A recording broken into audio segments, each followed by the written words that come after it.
Sampurasun wargi Jabar.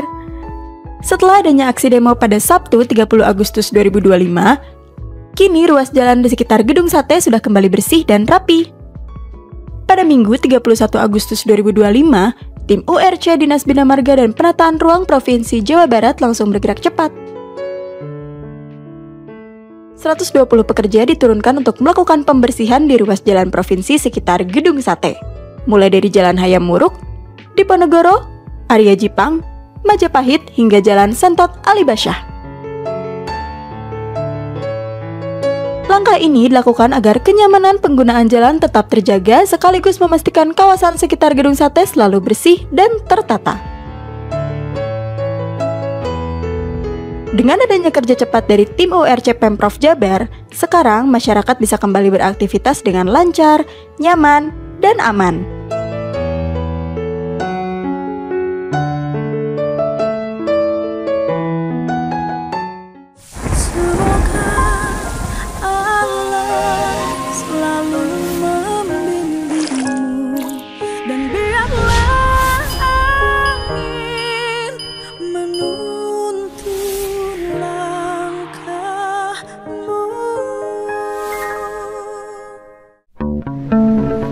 Pak. Aduh, Kang Dedi. Apa warungnya mana? Siap. Aduh, Kang Dedi, saya Kang Anto, perwakilan ojek online nyalon DPRD Jabar di Partai Perindo. Oh, gitu. Jadi nggak pilih. Jadi gini Pak, bukan nggak kepilih, saya bukan sudon ya. Dari satu hari keempat tuh saya udah keempat, udah di ini sama PR Jabar. Hari kelima saya stuck Pak sampai 30. Oh.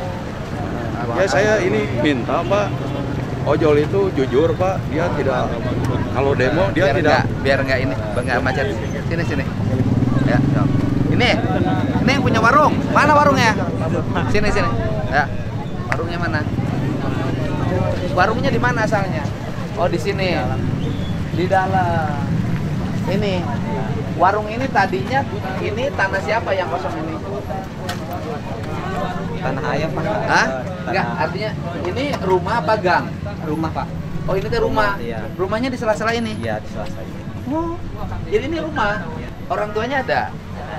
Pada saat ini Bapak rumahnya segini. Iya. Tanahnya tanah siapa? Oh, ini Pak di Beranghang Pak. Hah? Beranghang. Oh? Beranghang Pak. Oh, ini tanah saluran air ya? Iya betul. Oh. Jadi tanah saluran air ini diisi oleh Bapak jadi rumah. Iya betul. Iya. Jadi bukan rumah Bapak di sini, bukan tanah Dulu Bapak. waktu zaman Intan ya beri di sini kan. Gimana? Iya, saya kan. Ini kan saluran air nih. Iya. Ini saluran air ke sana kan? Iya. Tanahnya tanah saluran air. Iya, betul. Nah, kemudian Bapak bangun di sini. Iya. Oh. Iya. Bapak aslinya mana? Asli Bandung Pak. Bandungnya mana? Abdi Kapungkur mah di dia di dapur Bapak di nanti Angkatan Darat Kapungkur teh. Di asrama satu acan gedung dewan. Ikut jadi anak kolong tadina. Betul, Pak. Anak kolong. Mohon. Akhirnya tidak punya rumah. Iya. Rumahnya ngambil di sini. Iya, daripada saya kembali ke asrama harusnya kan. Asramanya Di Cidurian. artinya Bapak selama berdinas tidak punya rumah. Iya. Karena tinggal di asrama terus. Iya, betul. Itu teh memang kebiasaan itu teh, Pak. Manawi Pak. Jadi kalau tinggal di asrama terus akhirnya kan Pak. akhirnya sampai pensiun lupa tidak Iya, buat tidak sewa rumah, betul. tidak bangun rumah, Betul, Pak. tidak nyicil rumah. Iya. Ya udah, biasa jualannya apa? Rokok Pak, makanan. Oke, gini. Kan biar taat ya. Yang apa namanya? Hukum harus taat. Kemudian jualan harus jalan. Iya, betul. Nah, kemudian nanti Bapak saya cariin rumah ya. Oh, alhamdulillah. Sehingga menjadi rumah pribadi Bapak. Alhamdulillah. Ya. Nah, jadi rumah pribadi Bapak, nah di situ nanti kita siapin juga modal untuk usaha agar jalan kembali. Amin. Ya. Nah, selama Bapak berproses tidak jualan, sampai ada rumah, sampai ada tempat jualan, per bulannya saya kasih untuk biaya hidupnya. Om nanti tanya itu. Ya, sok nomor handphonenya, nomor rekeningnya kirim ke saya, ya. Gitu caranya. Jadi Bapak nggak pusing lagi sekarang. Jadi hari ini juga Bapak cari tempat kosan dulu deh. Oh iya Pak, iya. Bisa kan? Motor juga hilang Pak. Motor hilang, motor Iya. berapa? Motor tadinya 2, cuman ketemu 1. Motornya punya 2. Iya, yang punya ini punya 1. Nges beunghar atuh kunaon teh nyangan imah. Ini kaum. Motor sudah punya 2 akhirnya. Udah nanti kita motornya hilang apa dibakar? Dibakar. Dibakarnya di mana? Di seberang. Ada bukti pembakarannya motornya.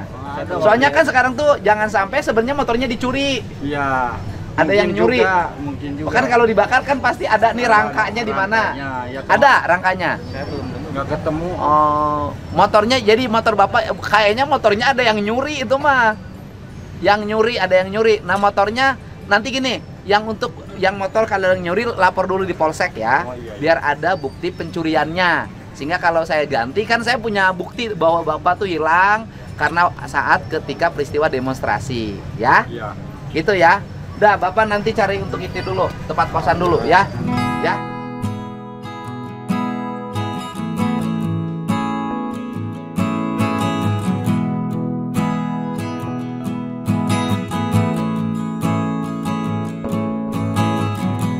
Biar jangka pendeknya itu dulu, tempat kosan untuk makan, ya. Biar selesai satu-satu masalahnya. Nanti yang jangka panjangnya Bapak saya cariin rumah. Bapak punya rumah sendiri, nanti punya kios, ya. Selesai kan? Dah, Bapak semangat. Dah. Ya. Udah. Tenang ya. Ya, udah. Semangat. Masalahnya selesai satu-satu, ya. Udah, Pak. Hah? Kasih Bapak. Wah, Bapak. Sok Bapak cari tempat kos.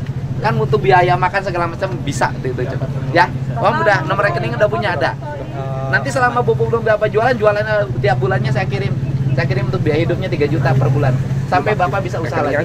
Ya. Paling aktif. Nah, nanti aktifin lagi ya. Dah, jangan ngelamun lagi, selesai masalahnya.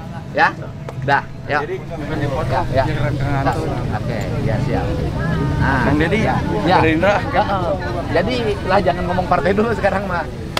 Ini tipe ya ojol Pak, ini aspirasi gini, ojol tolong di ini kan aja, gini, kita tahu lah bahwa ada peristiwa yang menyedihkan rakyat kecil, ya kan? Ya. Ada peristiwa yang membuat terluka rakyat kecil selama ini. Ya, Pak. Tetapi juga kita harus bersama-sama kalau suasana tegang terus-terusan. Ya, harus kondusif Pak. Saya lihat mobil yang dari luar kota ke Bandung udah makin surut. Ya.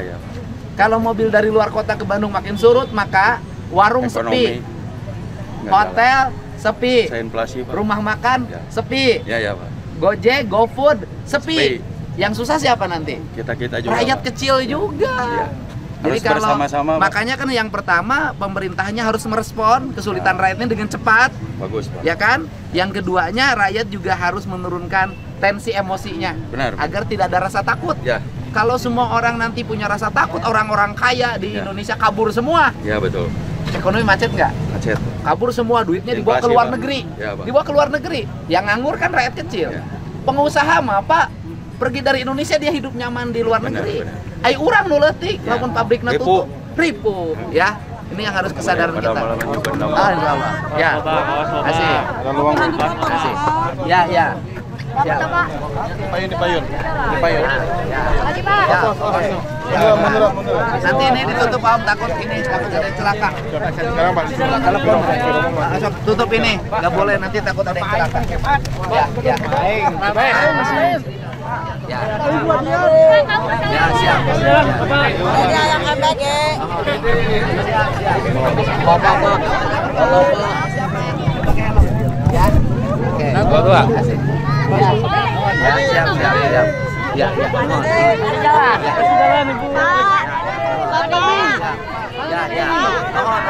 Siap.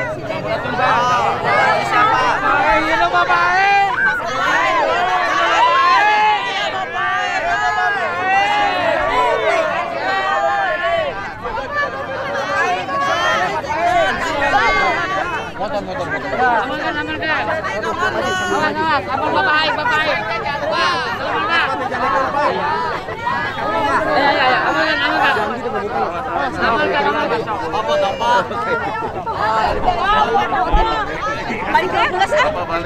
Nih saya lagi bertemu dengan siapa? Siapa? Derry, pedagang di samping gedung DPRD ya, yang kiosnya terbakar. Ya, udah kita jangan nuduh dibakar ya. Kita terbakar saja dan insya Allah keluarga ini nanti karena selama ini kan tinggalnya di gang. Setelah itu nanti punya rumah sendiri, punya kios sendiri dan selama sampai kiosnya belum buka nanti ada 3 juta per bulan sampai semangat. Ajak semuanya agar Jawa Barat kondusif. Soalnya kalau riweuh terus nanti yang susah rakyat kecil. Nanti susah pekerjaan, susah penghasilan, nggak ada yang jajan, nggak ada yang makan, nggak ada yang berkunjung, nggak ada yang naik ojol, nggak ada yang pesen makanan, ya. Pokoknya semuanya harus bahagia ya. Kalau orang kaya mah Indonesia riweuh-riweuh dia pergi ke luar negeri.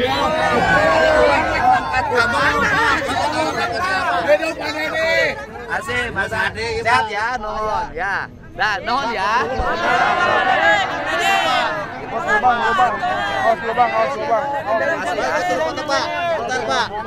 Saya di Pak. Naik jadi kan presiden kan mana? Ismail Aya. Siap, siap.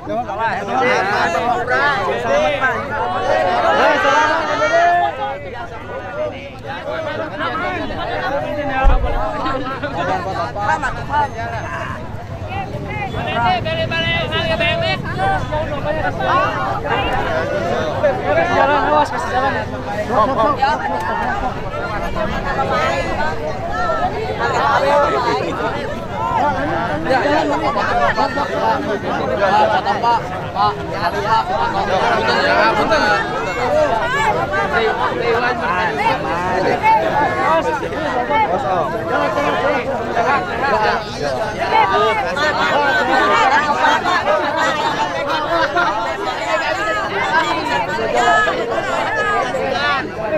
Om sampai dana om, punten om, maju ke om.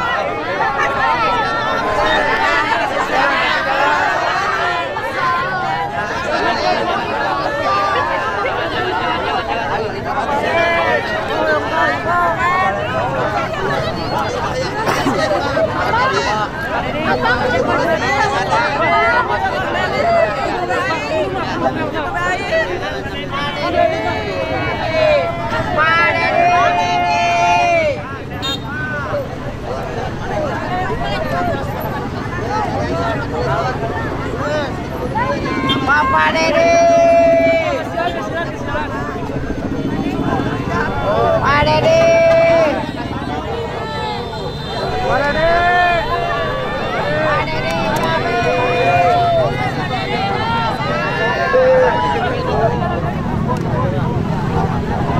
Pak Dede.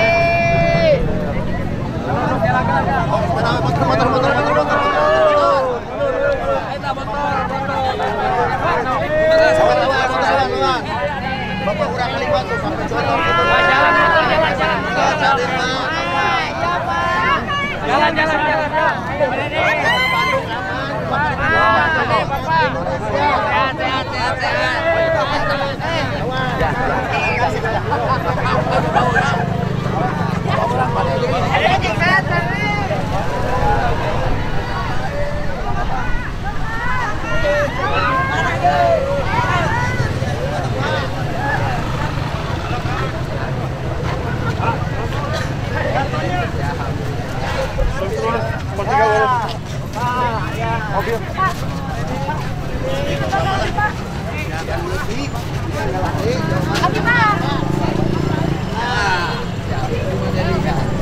Dia jalan ke mana? Pos 3 dulu. Bu, nuhun ya.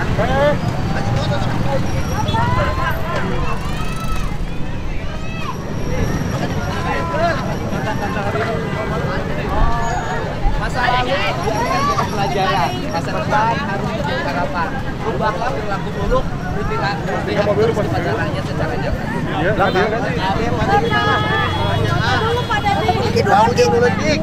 ada foto lagi ya? Gitu mana ya? Salah fotonya. Ini Pak.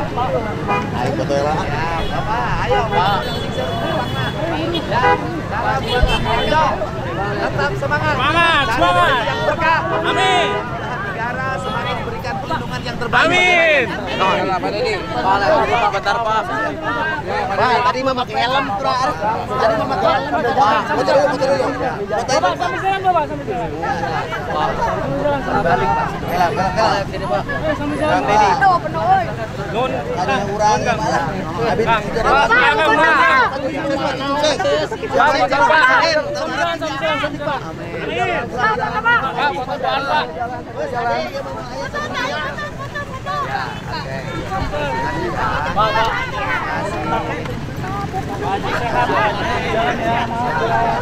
Om pinggir. Jalan pasang jalan. Pinggir aja. banyak rumput. Sambil jalan Ibu ya. Sambil jalan Bu.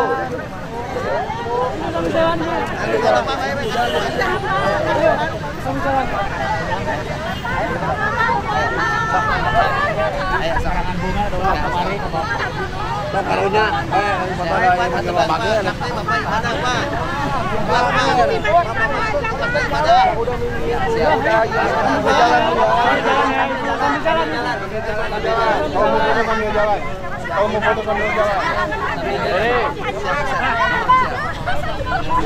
Ibu sambil jalan nih.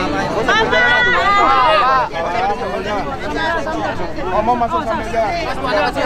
Ibu di pinggir aja.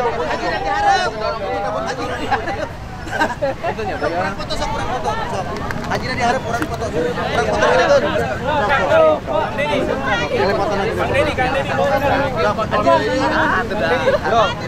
Kang Dedi. Kang Dedi. Foto tinggi sok. Udah kata Hajina kita. Geus hade. Panggil mah amanah.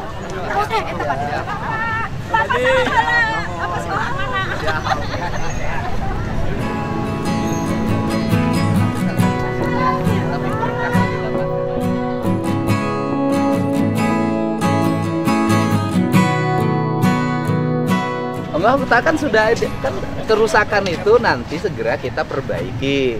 Orang-orang yang dirugikan karena kerusakan itu pasti diganti. Tapi yang paling penting adalah perubahan sikap mental kita untuk merespon apa yang menjadi kehendak publik agar pemerintah kita itu lebih baik. Untuk yang bangunan cagar budaya, Pak? Ya? Yang bangunan cagar budaya yang depan. Kenapa?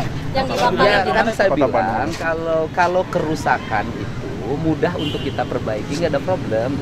Yang harus segera kita respon hari ini adalah apa yang menjadi kehendak publik itu, kemudian nanti kita lahirkan dalam kebijakan-kebijakan yang lebih nyata. Itu penting. Jadi kalau kerusakan udahlah kita benahin gitu. Tapi yang paling utama dari itu adalah sikap mental kita untuk melayani publik secara nyata dan harus jauh lebih baik dibanding kemarin. Pak, ada 10 motor satpam gedung sate yang ikut dirusak. Kemarin sudah ada pernyataannya. Seluruh kerusakan dalam bentuk apapun akan kita ganti. Ya. Makasih, Pak. Makasih ya.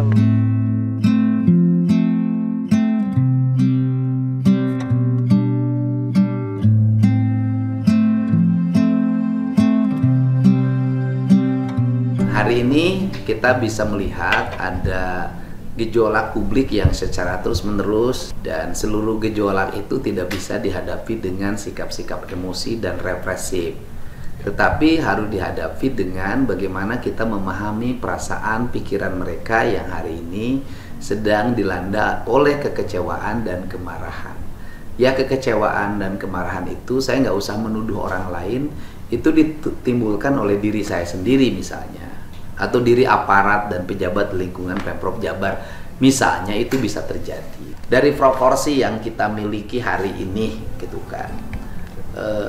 Masih adakah sih misalnya hal yang mesti kita lakukan untuk melakukan tindakan-tindakan yang nyata pada masyarakat. Misalnya begini Pak, ada gedung yang terbakar. Kalau gedung yang terbakar mau tidak mau besok harus diperbaiki kan. Nah kemudian perbaikan kan pasti pakai duit APBD.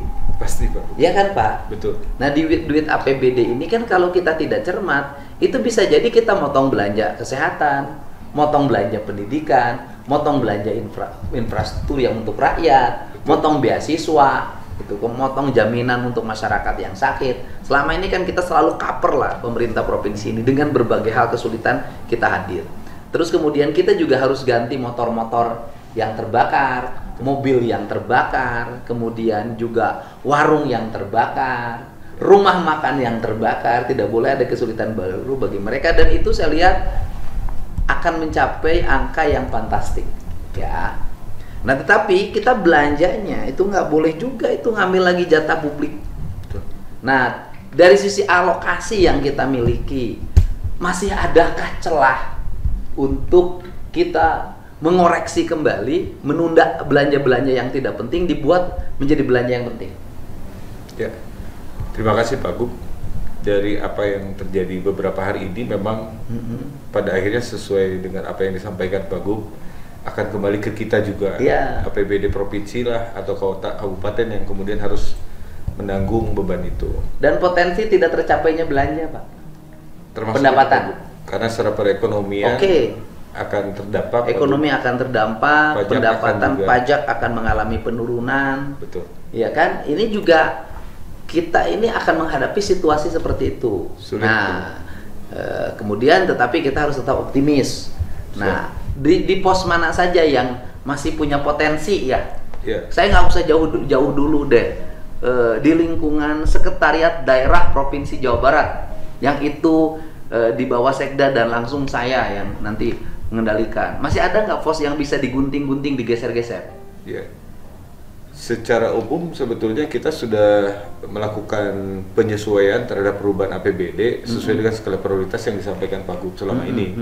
Infrastruktur, pendidikan, kesehatan dan sebagainya. Nah, itu pun sudah kami lakukan pada saat efisiensi dilakukan 1,2 triliun bertambah menjadi 1,5 diambil dari pegawai, Pak. Bukan efisiensi, Pak, realokasi. Realokasi, Pak. Belanja yang dari sini asalnya 70 karena dianggap tidak penting, jadi 30, 40 ambil, pindahin. Belanja dari sini dianggap tidak penting, 100 tidak penting, pindahin. Belanja di sini 1 triliun, dianggap tidak penting, udah dinolin aja, pindahin, gitu loh, Pak. Betul, Pak Gub. Direalokasi dari anggaran kepegawaian, Pak Gub, itu ke untuk prioritas infrastruktur pendidikan dan kesehatan 300 miliar kemarin. Nah, kalau kemudian sekarang dengan yang terjadi hari ini, kami coba untuk melihat kembali yang mungkin bisa digunakan, diantaranya di belanja tidak terduga mungkin Pak Gub, itu masih terbuka walaupun ada sekitar 39 miliar yang masih belum tergunakan. Kemudian yang kedua tadi belanja. Mungkin ini untuk mengcover ini, Pak. Bencana sosial ini. Betul, Pak Gub. Kan itu ada bencana alam, ada bencana sosial. Ini bencana sosial loh. Bencana sosial. Betul, Pak. Darurat. Itu bisa ya, artinya nanti ganti warung, ganti motor, termasuk yang pegawai yang tidak bekerja. Pegawai yang tidak bekerja karena rumah makannya dibakar. Sampai dia bekerja lagi. Itu bisa dari situ. Bisa, Pak Gub. Bisa ya. Nanti kita akan. Jadi tidak ganggu belanja untuk beasiswa, tidak ganggu belanja untuk jalan, bikin irigasi tidak terganggu kan? Insya Allah tidak, Pak Gub. Termasuk renovasi DPRD sebetulnya sudah ada alokasi kurang lebih sekitar 1 miliar, mudah-mudahan itu mencukupi, Pak Gub. Yang kerusakan ini. Betul. Tidak ganggu kan? Tidak, Pak. Tidak benar. Tidak ganggu. Nah, saya kalau gini, saya nanya loh, dari diri saya aja. Di gubernur, kan saya tidak pernah perjalanan dinas ke luar provinsi. Nanti dicek. Masih ada nggak? Kalau bila perlu yang provinsi mah hapusin aja. Kami coba lagi dalami, Pak Gub, karena memang sebetulnya sudah minimal sekali. Tapi kalau arahan Pak Gub seperti itu, nanti kita. Ya udah, bila perlu ya udah hapus aja, dinolin, kecuali yang sudah tidak terpakai. Jadi intinya gini aja, nanti dicoba didata, dianalisis apa yang bisa terus direalokasikan, termasuk belanja. Misalnya gaji tunjangan gubernur ya, misalnya kalau dianggap bisa digunakan untuk yang lain, nggak apa-apa, geserin aja, Pak. Misalnya dari 75%, 100%, 75% kalau belum keserat ya udah, sisanya yang bulan ini kita realokasikan untuk yang lain. Kita geser dulu. Kita geser. Sisa misalnya kan sisanya di bulan, berarti kan bulan Oktober, bulan November, bulan September, bulan Oktober, bulan November, Desember. September kan belum saya ambil tuh. Ya kalau misalnya harus 100%, yang untuk bulan itu kita geserin untuk kepentingan lain, gaji gotong royong buruh kasihin aja. Digeser. Dan kemudian perjalanan dinas, bila perlu yang yang bulan September, Oktober, November, Desember, mau dalam kota, mau luar provinsi, apalagi luar negeri saya nggak ada sama sekali. Itu juga dienolin aja, geserin aja, Pak. Baik. Nah, yang penting kan kita melihat bahwa seluruh perkembangan ini pasti ada eskalasi, Pak. angka pengangguran yang akan meningkat, kemudian berbagai tindak-tindak kejahatan mungkin terjadi karena orang kurang pendapatan segala macam. Kan ini harus dibicarakan, dipersiapkan sehingga pemerintah provinsi cukup fiskal, Pak, untuk mengantisipasi berbagai problem yang terjadi. Nanti dibicarakan di internal, nanti besok kita bahas, kemudian kita arahkan dan kita berkomitmen untuk melakukan perubahan-perubahan, kemudian terus melakukan perbaikan-perbaikan, penyempurnaan, kemudian langkah-langkah yang efisien. Kalau yang sekarang kurang dianggap efisien pemerintahan saya akan bikin lebih efisien lagi. Kalau dianggap kurang efisien. Baik. Karena perasaan kalau dibandingkan yang lain, kita terefisien. Paling efisien pemerintah. Tapi sudahlah, kalau memang harus diefisienkan, lebih efisien lagi, kita siap. Nah, Pak Kepala Bapeda, dari seluruh rangkaian alokasi yang akan kita belanjakan, misalnya dari anggaran gubernur, anggaran sekretariat daerah, anggaran para kepala dinas, kepala badan, gitu kan, kemudian kepala biro, semuanya itu kan nanti ada akumulasi anggaran. Nah, di akumulasi anggaran itu kan ada dua kemungkinan yang harus kita persiapkan. Satu, kemungkinan tidak tercapainya target pendapatan. Betul. Karena situasi kan. Yang kedua adalah kemungkinan belanjanya tidak bisa direalisasikan. Betul. Karena situasi. Nah, sehingga saya lebih mengarahkan pada andai kata ada akumulasi uang. Kemudian apa sih sebenarnya yang harus menjadi bahan perhatian kita, menjadi skala prioritas? Kan saya udah ngomong dari awal. Salah satu kemarin yang kita mendapat apresiasi karena kita sudah menganggarkan untuk asuransi petani dan nelayan. Nah, saya akan cerita orang miskin. Problem orang miskin itu problem pekerja informal yang hidup tanpa asuransi. Pekerja informal itu kan ojek online, ojek pangkalan, sopir, pekerja informal. Kemudian tukang macul, tukang babat, kuli serabutan, tukang gali, semua itu kan kategorinya pekerja informal. Nah, pekerja informal ini meninggal, tidak ada yang memperhatikan. Sakit, tidak ada yang mengobati, ya kan? Anak-anaknya kalau meninggal tidak meninggalkan apapun. Saya waktu jadi bupati dulu pernah membuat asuransi pekerja informal. Betul. Ada petani meninggal dapat santunan 20 juta zaman itu. Ada tukang ojek meninggal dapat santunan 20 juta saat itu. Tukang ojek sakit, ada yang mengobati rumah sakitnya. Nah, kita bisa nggak sih kita mulai periode sekarang ya, di sisa waktu September, Oktober, November, Desember, asuransi informal itu diperbesar jumlahnya dan bisa melindungi mereka. Kemudian nanti kita bekerja sama dengan kabupaten kota. Kalau preminya harus dibayar per tahun 120.000 bagi 2. Nanti kelihatan kabupaten kota yang tidak mau dan tidak sanggup, kelihatan berarti bupatinya, wali kotanya tidak sayang sama rakyatnya. Kan kita umumin aja. Betul. Kan yang bersikap seperti ini kan harus semua, bukan saya sendiri. Nah, jadi saya perintahkan pada Bapak untuk menghitung besaran biaya yang dibutuhkan. Andai kata tahap pertama nggak usah banyak-banyak, Pak. Tahap pertama misalnya sekarang 3 juta pekerja informal di Jawa Barat diasuransikan. Tahap pertama 3 juta dulu. Nuhun-nuhun kalau bisa 10 juta gitu kan, atau 5 juta. Nah, kemudian diasuransikan, kalau dia sakit ada jaminan pengobatan, kalau dia meninggal ada santunan, anak-anaknya ada beasiswanya. Itu Bapak siapkan, misalnya kalau anggarannya sekitar harus kita siapin 100 miliar dulu untuk itu, kita siapkan. Siap. Ya, gitu Pak. Siap. Jadi ini yang akan kita lakukan dalam waktu cepat ini adalah melindungi para pekerja informal. Para pekerja informal itu ojek online, ojek pangkalan, tukang beca, sopir angkot, petani, nelayan, kuli nyangkul, kuli babad, kuli gali, kuli pikul, semua rakyat yang tidak terlindungi kematiannya dan tidak terlindungi ketika sakit. Kita siapkan program ini untuk diluncurkan, dan ini komitmen dari pemerintah Provinsi Jawa Barat untuk masyarakat. Dan ini diambil dari apa? Realokasi pembiayaan yang dianggap tidak penting diarahkan untuk kepentingan rakyat. Selain jalan yang sudah mulai baik. Pasti. Gitu. Selain irigasi yang semakin baik, sekolah semakin baik, layanan puskesmas semakin baik, rumah sakit semakin baik. Kita infrastrukturnya kita bangun, rakyatnya kita lindungi.